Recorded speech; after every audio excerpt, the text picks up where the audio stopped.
Hello, everybody, and welcome back to another episode of Andrew Discusses, the first one we've had in a long, long time. And today I actually want to talk about something really cool. But for those of you that don't know what this video series is, this is a series where I talk about just random stuff in general, things that may not have been able to make it to the podcast, and just some random general stuff as it is. And this time around, I want to talk about something that's honestly kind of impressive and at the same time extremely weird that's never happened before. And that is, believe it or not, and I actually can't believe I'm saying this. Pokemon Arceus. I'm going to talk about a Pokemon game again, and specifically, what generation would be a good generation for a newbie to get into the franchise with? And for those of you that don't know what I'm talking about, Pokemon is a massive franchise at this point. I mean, how many Pokemon games are there? There's a lot. I mean, a whole crap ton. We got, what was it? It started off with Pokemon Red and Blue here in the States, and then we got Yellow. Then it went to Pokemon Gold, Silver, Crystal. Then you had Ruby, Sapphire. Then Fire Red and Leaf Green, which were remakes of Pokemon Red and Pokemon Green, which we never got here in the States, but it was over in Japan. We had Blue instead. Then you went to Diamond, Pearl, and Platinum. Oh, sorry, though. Then we also had Emerald. Then it was Diamond, Pearl, Platinum, and then Black, White, Black 2, White 2, then XY, then Sun and Moon. Then everything went to hell in handbaskets. We got Let's Go Pikachu, Let's Go Eevee, Sword and Shield, and now we have Arceus. Then there's like Pokemon Snap. There's like a lot of the like spin-off games. You have Pokemon Stadium, Pokemon Coliseum, Coliseum XD Gales of Darkness.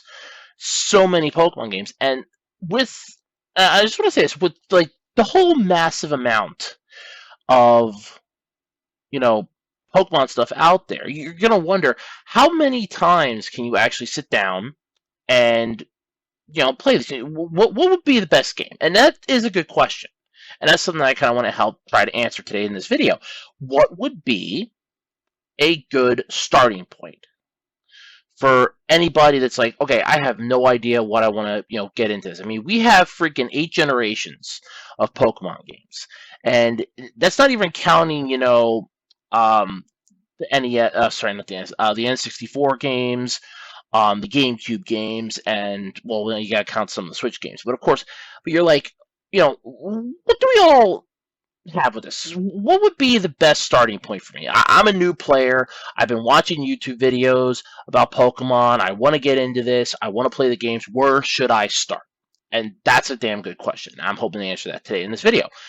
So, if you've ever watched like Madry Bread, J Rose 11, or Scott's Thoughts, they pretty much play a lot of the Gen 1, Gen 2 games. So some Gen 3. And the thing is, if you're going to start off in Pokemon, I really hate to say this, because I kind of feel like I jumped in at a good spot.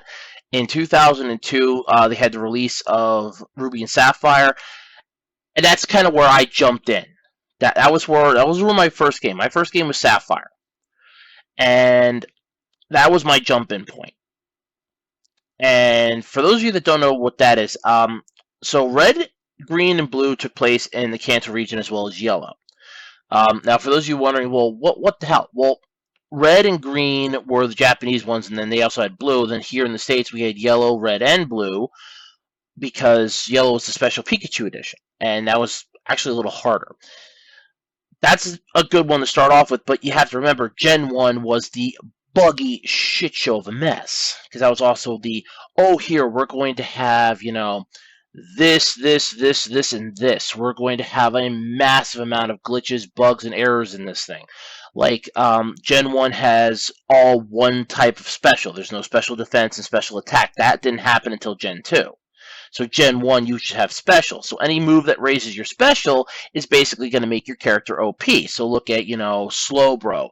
Look at Snorlax. And there's a whole slew of, competitive games. Good example would be to check out False Swipe Gaming. They do that's basically their entire channel is how good was this Pokemon actually in competitive play, and then you're just like hearing this massive retelling of how powerful this Pokemon was, or how pathetic this Pokemon was. And yeah, but if you want to start off in Generation 1, go for it. More power to you, but Gen 1 was a buggy mess. Gen 2, it wasn't bad from the stuff that I've seen. I never played Gen 2. I never played a Gen 2 game. I have yet to actually play one. In fact, I only just recently played a ROM. A little bit. I played Pokemon Yellow on a ROM, and it wasn't bad. But you could definitely see the difficulty that you have in this versus the later games. They really changed it up when they redid the Kanto region for Fire Red and Leaf Green. They really changed it up, and I'm happy for that. But no, I started in Sapphire in Gen 3, and that would have been the Hoenn region.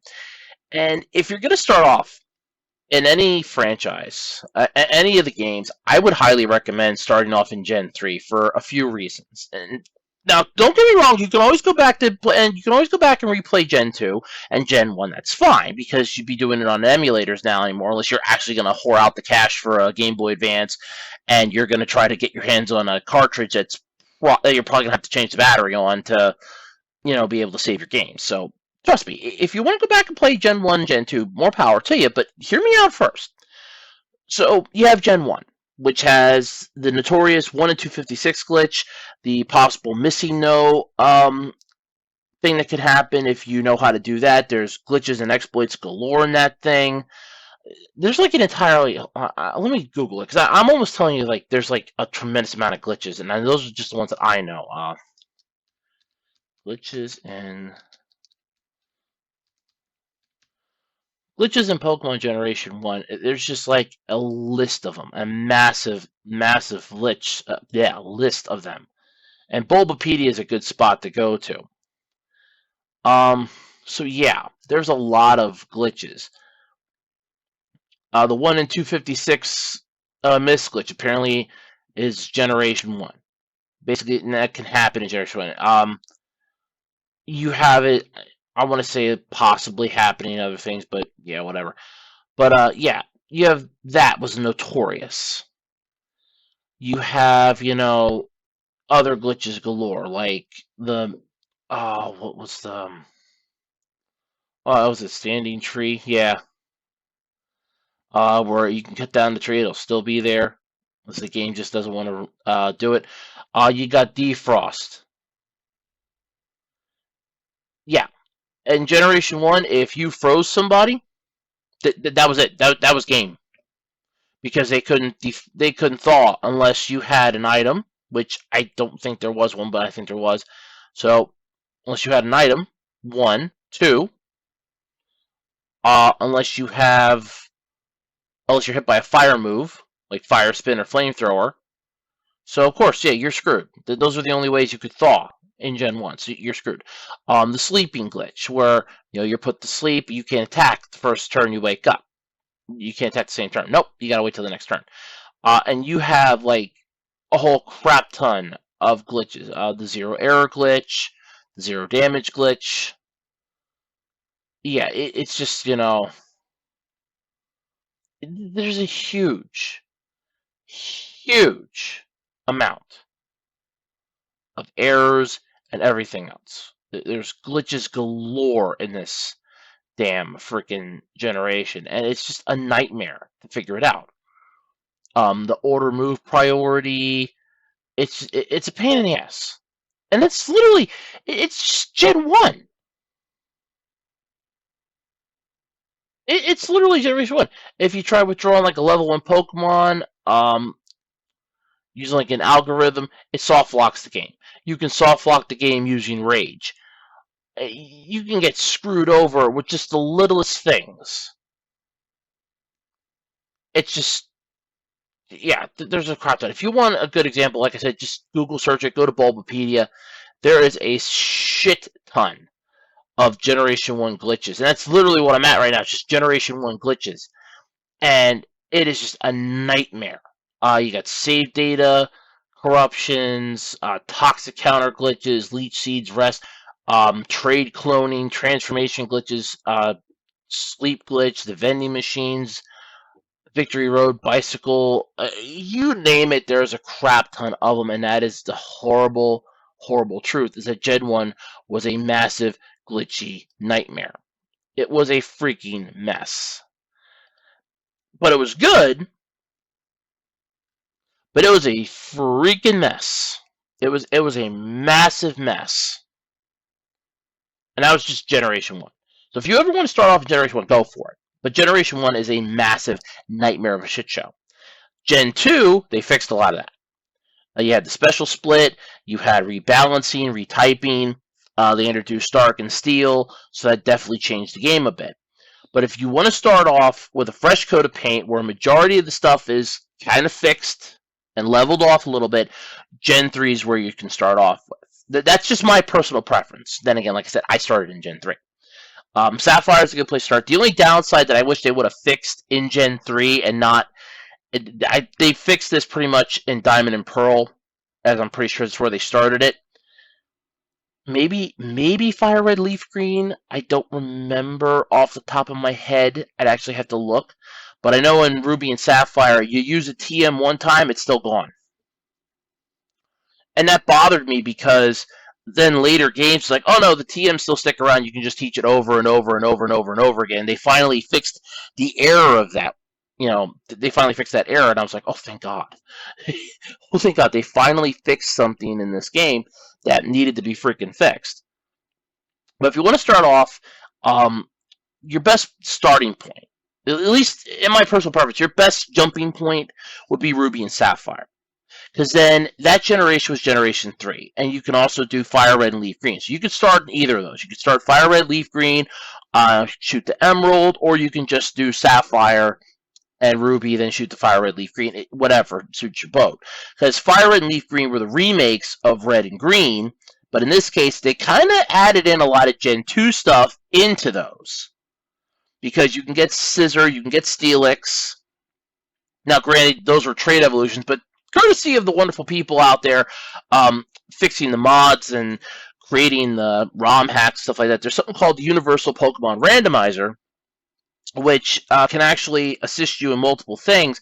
And one of those is the trade evolutions, where you can fix it up so that they'll just level up with friendship instead of, if you level them up and their friendship's high enough and they level up, they'll evolve. Which is kind of what I think it should have been in the first place. I kind of think like the trading thing should have been optional, because if you have a Haunter that will pretty much lay down its life to protect you, and it's already dead, it's a ghost to begin with, I would take that to the bank and go, hey, this may not be a bad idea. Maybe we should, kind of work with this, right? But then you had some of the better games that came out then later. Like I said, Diamond and Pearl, for me personally, I think were massive. That was a waste of time for me. I did like the game. It introduced not Mega Evolutions. Whoa, that was X and Y. My apologies. It introduced new evolutions for some of the older Pokemon, like Rhydon, Electabuzz, Magmar, Tangela, Apom. A lot of older Pokemon got a better chance. They were given another evolution line. And I appreciate that. I think that's really cool. Again, another issue of you'll have to trade them while they're holding an item, or they have to be taught a certain move. It makes, it's weird. Then again, it's not as weird as you have to turn your freaking 3DS upside down while evolving this one, or while the one levels up so that it'll evolve into this particular Pokemon, because it has to be, your physical DS needs to be upside down to evolve it. I remember that, and I was just like, the hell? But yeah, so Diamond and Pearl, if you're not comfortable starting in Gen 3, that's fine, it's understandable. Jump into Diamond and Pearl. That was a good... Those were, okay, not good, they were okay. You could just do Platinum if you want. But then again, you also have Heart Gold and Soul Silver, which were the remakes of Gold and Silver. So, there you go. You can just jump right into those then. You're like, hey, I can play the I can play the Johto region now. Or, if you want one of the best games... Okay, by far, if you want one of the best games for the old handhelds before they jump to 3DS, you can either do Black and White or Black 2 and White 2. Personally, I would go with Black and White, because that was the last game I played was Pokemon Black. No, it was Pokemon White, sorry. I got the one, because that was the one that was weird, because That was the one that if you wanted the particular Pokemon, I was on the cover, you had to get. Yeah, I had the white version. You had to get whichever one was on that cover. That's the one that was in the game. So if you wanted Zekrom, you had to get Pokemon White. If you wanted Reshiram, you had to get Pokemon Black. I'm not joking. It was weird because I remember asking the employee at GameStop. I said, "Okay, now if I get this is the one I'm getting, right? This is the one that's in this game." And they're like, "Yes, that's the one." I said, "Okay, so that's the one I want. I don't want that. I could probably trade somebody for that other one. This is the one I want. This is the one I want to get." And it's really cool. It's worth it. It's fun, and they do have a lot of the other things. But still, if you want a decent Pokemon game, that's definitely a good one. It kind of gives you that sort of like 2.5D experience in a way, just from how some of the world map is set up. The battles are improved because the sprites kind of move a little bit now. They kind of have like some fluidity to them. It really takes the game to a whole new level. So if you want to start off on a really decent series, either Black and White or Black 2 and White 2, those would be the games that I would go with. But let's say you want to start where everybody else starts, and that's kind of questionable. You either got some of the newer ones like Sword and Shield, or Brilliant Diamond, Shining Pearl, or you could just go the Sun and Moon, or Ultra Sun, Ultra Moon, Let's Go Pikachu, Let's Go Eevee, Omega Ruby, Alpha Sapphire, X and Y. If you want to start off with those, more power to you. Okay, more power to you. They're not bad, per se, but here's the thing. They're just, a lot of them are just remakes. And I do have issues in regards to, you know, I have issues in regards to some of them. So you have X and Y was notorious for some bugs. Now, this was their jump right from the DS to the 3DS. You needed to have a 3DS to play this game. That's where I stopped because I did not own a 3DS at the time. I'm like, well, I'm not going to go out. I don't have the money to go out and buy a brand new game system just to play a Pokemon game. And you know what? I kind of like the Unova region. I think I'm going to call the Unova region home. I'm not done making this region my bitch yet. And God knows I wasn't done with that. Oh my God, no. I wasn't done making the Unova region my bitch. There is still a lot that I had to complete yet in that. There's still a lot that I had to beat in that yet. I still never beat the damn subway battles. And that's the one thing that I kept trying to do. So X and Y had some issues. There was a notorious one that came out that they had that Nintendo and Game Freak had to patch fast. And that was if you save outside of the one city, like literally in the outer region of the city, it corrupts your game file. Doesn't matter how far you are in the game, if you save in the outer circle of that city, it corrupts your game file. Just like that. And you're like, oh great. They didn't want that. So they had to fix that. But you had X and Y. Those introduced the Mega Evolutions, which I take it or leave it, interpret it as you will. But then you had Omega Ruby and Alpha Sapphire. They're remakes of course, Ruby and Sapphire, just with a fresher coat of paint, some newer stuff put into it, things like that. Same basic gameplay? Not really, no. They were updates in a way. They were remakes, but they were more of like a remake / update. So they kind of gave you a little more to do, but at the same time, they kind of gave you, you know, a fresher coat of paint, I should say. Then you had Sun and Moon, and yeah, I have no respect for Sun and Moon or Ultra Sun and Ultra Moon. I have no respect for them at all. None whatsoever. I have none. Then you had the Let's Go Pikachu, Let's Go Eevee game, which is basically just a freaking Kanto region, but that was a Nintendo Switch.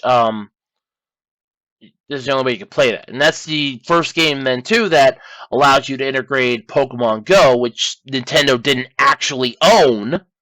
But yet you could catch a particular Pokemon in that game, and you could send it over into your Let's Go Pikachu, Let's Go Eevee game by connecting it to Pokemon Home, which is its own little weird thing. Then, of course, You have the infamous Sword and Shield, the game that Nintendo, or sorry, not Nintendo, the game that, yeah, the game that Game Freak said they could not include all the Pokemon. We have to start doing, selective herding, selective thinning of the herd here. We got to Thanos some of these because we can't have every Pokemon in here.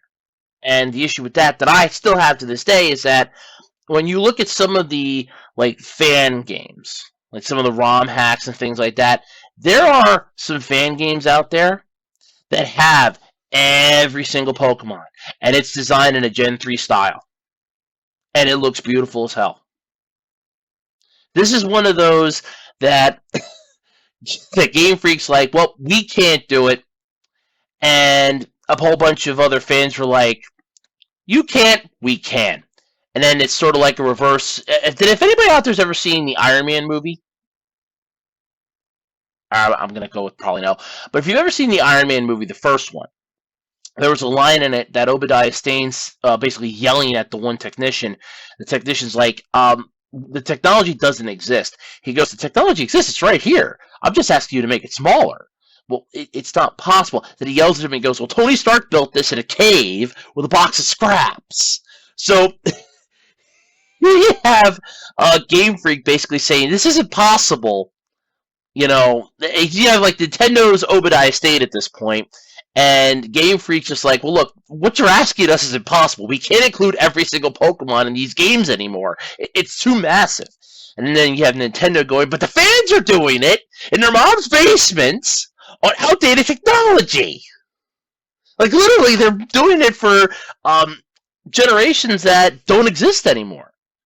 I mean, Gen 3's technology. They're making it for a Gen 3 style game, and you're saying that you can't make it for a newer version, and they're making it for older ones. You want to tell us how the hell this is? It's funny. If you sit down and think about it, it's hilarious as hell. But of course, like I said, then you have the whole thing. Like the newest game that came out was Legends Arceus, which is why I'm doing this video, because just in case you're like, hey, I really want to get into this. I want to get into this. I really do. And I still have issues. Okay? I do. I still have issues with this. Now, keep in mind, we also did get remakes of Diamond and Pearl with Shining... what was it? Was it Shining Pearl? No, was it Brilliant Diamond and Shining Pearl. Okay, I had to double check that. But yeah, so we had those remakes. But if you want to get into, Pokemon, let's say that you've been seeing all of the stuff here. This game is basically dealing with the bygone era of Sinnoh. But yet you have Pokemon from regions that I'm amazed that these Pokemon then don't exist in this region, as, like I said in my podcast, I don't understand this. Because you have Rowlet, the grass-type starter from the Alola region, Cyndaquil, the fire-type one from Johto, and Oshawott, the water one from Unova. Would somebody please explain to me how these three Pokemon then don't exist in Sinnoh? You're kidding me, right? But if they're in this game, and this game's supposedly canon with the rest of the franchise, and this is basically telling us about Sinnoh's past, why is it then that these three Pokemon don't exist in this game in some way, shape, or form, like in the later games? If this game's the past, and then we're in the future, why don't the ones from the past exist in the future? And there's my question. And I don't understand it. I still don't. I honestly feel like this was look, we want to make a standalone Pokemon game. We want to make it a little different. We want to integrate everything we've been working on. And what bothers me is Game Freak's taking more of their time in this. They're like, look at the beautiful backgrounds. Look at the scenery. Look at how we're making the rest of this game look. Oh, all right, so the battle system sucks. And, this system sucks. And, yeah, we're phoning it in with a lot of the other stuff. But look at that grass. Look at that grass. Isn't that beautiful grass? I don't know. But that's my That's my interpretation of it, and it's what bothers me about this is that Game Freak knows this. But if you want a good Pokemon game to start off with, like you want to get your feet wet, you want to see what Pokemon's all about, but you don't want to spend the large sum of money. First off, ROMs exist. This is one of the main reasons why ROMs exist. Did you ever see how much the Pokemon games are going for now? Because they jumped up in price massively, like the old cartridges. And there are chances that people, like I said, if you get like the old Game Boy Advance ones, the Game Boy Colors, and even the Game Boy ones, you're going to have to replace the battery. There's an internal battery in there. You'll have to replace it because there's a good chance those are probably dead. So, and that's a save battery. You need that to keep save data, which is a problem. So, if you want to get into Pokemon, I mean, you really want to dive headlong into Pokemon. Like you're like, I really, really want to play Pokemon again. I really want to go to town on Pokemon again. I just want to beat something. I want to go to Pokemon. I want to play this. I've never played it before. I want to play it. Or you're a newbie, or you're like a former one. You want to go back to the good old days. Ruby Sapphire, Fire Red Leaf Green would be a good starting point. Start in Gen 3, where the newer stuff kicked in, and then work your way up. If you want a really good starting point, like you really want to get into where the game really came into a head, start Black and White. Or Black 2 and White 2. Those would be the ones that I would recommend personally. But that's just my opinion. But let me know what your thoughts are. What would be a good Pokemon game to start off with? Let me know in the comments section. Let's get a discussion going. And until next time, I'm Andrew Rhodes, and this has been Andrew Discusses. Thanks for tuning in, everybody.